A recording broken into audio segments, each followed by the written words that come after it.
007. Good morning students. आज हम सर्वनाम के बारे में पढ़ रहे हैं।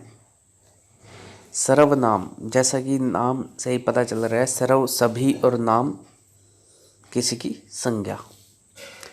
ऐसे शब्द जो किसी भी संज्ञा के लिए प्रयुक्त हो जाते हैं। सरल से शब्दों में परिभाषा में हम लिखेंगे, संज्ञा के स्थान पर प्रयुक्त होने वाले शब्दों को सर्वनाम कहते हैं, या संज्ञा के स्थान पर प्रयोग होने वाले शब्दों को सर्वनाम कहते हैं। जैसे मैं, तुम, हम, वे, आप आदि शब्द सर्वनाम हैं। सर्वनाम का शाब्दिक अर्थ है सबका नाम।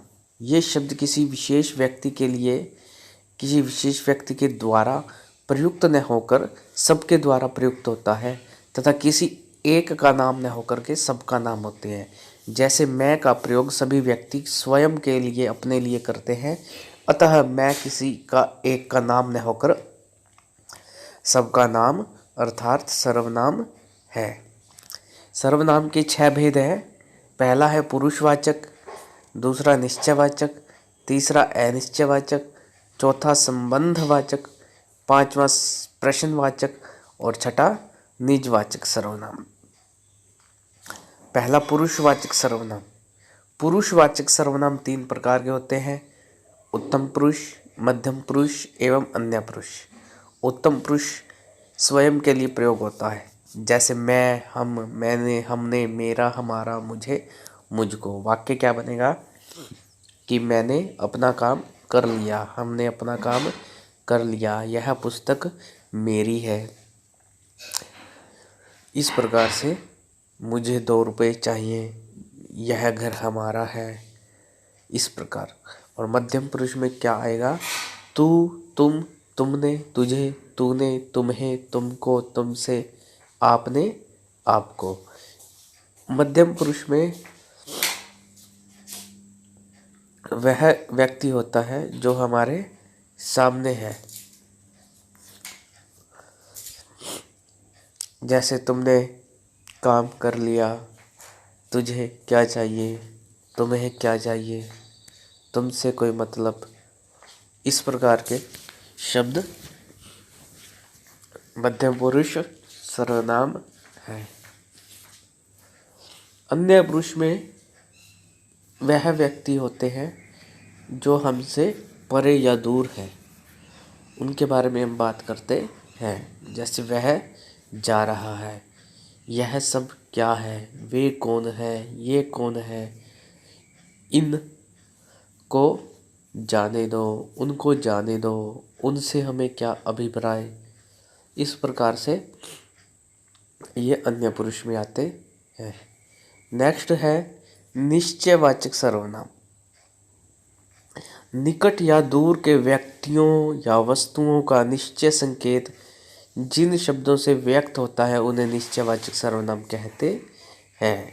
जैसे यह, वह, ये, वे। जैसे यह मेरी पुस्तक है, तो इसमें मेरी शब्द जो है उत्तम पुरुष से था, खुद के लिए प्रयोग कर रहे हैं। लेकिन यहाँ मेरी शब्द से पहले यह जो आ गया, पुस्तक मेरी है, इसमें निश्चय है।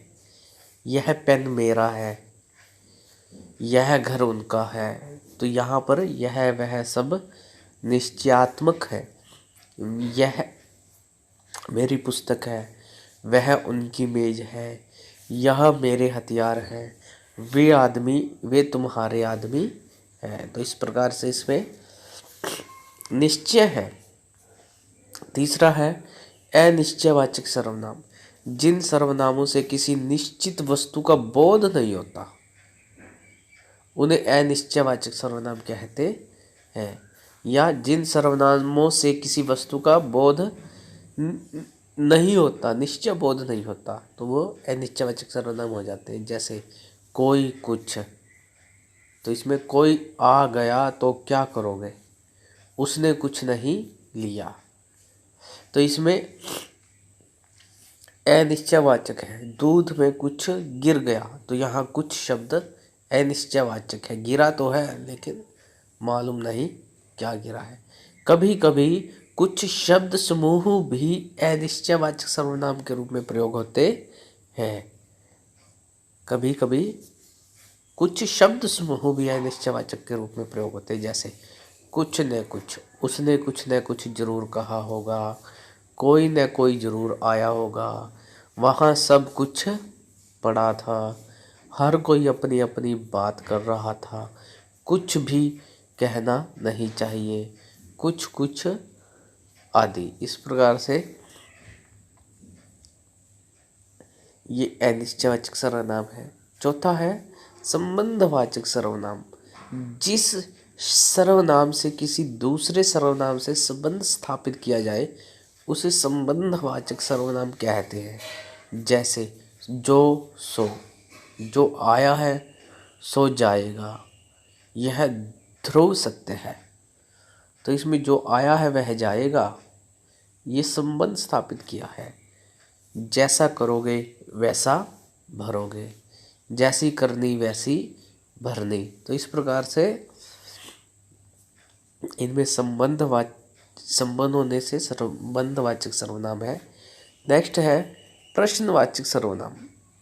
प्रश्न करने के लिए प्रयुक्त होने वाले सर्वनाम शब्दों को प्रश्नवाचक सर्वनाम कहा जाता है। जैसे कौन, क्या। तो इस प्रकार से ककार प्रयोग होती है इसमें, कौन, क्या, कैसे, कब, कहाँ, क्यों आदि आदि। कौन आया था, वह क्या कर रहा था, दूध में क्या पड़ गया, गिर पड़ा। तो इस प्रकार से सरल है ये। नेक्स्ट है निजवाचक सर्वनाम। निजवाचक सर्वनाम है आप, स्वयं के लिए। जैसे हमने मध्यम पुरुष किया था, सॉरी उत्तम पुरुष किया था, स्वयं के लिए प्रयोग होता है, मैं, हम आदि। तो ये उसी से थोड़ा मिलता जुलता है लेकिन बहुत अलग है अर्थ के माध्यम से। यह अपने आप, स्वतः, स्वयं या खुद के लिए प्रयुक्त सर्वनाम है। जैसे यह कार्य मैं आप ही कर लूँगा। ध्यान रहे यहाँ प्रयुक्त शब्द आप स्वयं के लिए प्रयुक्त है, जो कि पुरुषवाचक मध्यम पुरुष आदर सूचक सर्वनाम आप से अलग है। तो ये उससे मिलता जुलता है। आप उसको, ये मध्यम वाचक में प्रयोग हुआ था मध्यम पुरुष से, कि तू, तुम, आपको, तुमसे, इस प्रकार जो प्रयोग थे। निजवाचक सर्वनाम आप का प्रयोग इन स्थितियों में होता है। नीचे क्या क्या है। नंबर 1, किसी संज्ञा या सर्वनाम के अवधारण निश्चय के लिए। जैसे मैं आप वहीं से आया हूँ, कि स्वयं खुद चल के आया है। दूसरे व्यक्ति के निराकरण के लिए भी, जैसे वह औरों को नहीं अपने को सुधार रहा है। सर्वसाधारण के अर्थ में भी होता है, जैसे आप भला तो जग भला, अपने से बड़ों का आदर करना चाहिए। नेक्स्ट है सर्वनाम, पुरुषवाचक सर्वनाम। एक बार फिर कर रहे हैं। उत्तम पुरुष मैं, हम लोग। मध्यम पुरुष में तू, तुम, आप, तुम लोग, आप लोग। अन्य पुरुष में यह, ये, वह, वे, ये लोग, वे लोग आदि। निश्चय वाचक में क्या है। निकटवर्ती यह, ये, दूरवर्ती वह, वे। अनिश्चयवाचक में प्राणी बोधक कोई और वस्तु बोधक में कुछ ये हिंट दे रखे हैं। जैसे जीव, निर्जीव क्या है, निश्चय में कौन दूर है कौन पास है, के संबंध में जो, सो, और प्रश्न में प्राणी बोधक कौन कौन कौन, और वस्तु बोधक में क्या क्या। निजवाचक में आप। जब यह, वह, कोई, कुछ, जो, सो अकेले आते हैं तो सर्वनाम होते हैं, और जब किसी संज्ञा के साथ आते हैं तो विशेषण हो जाते हैं। यह मुख्य बात है। जब अकेले होते हैं तो ये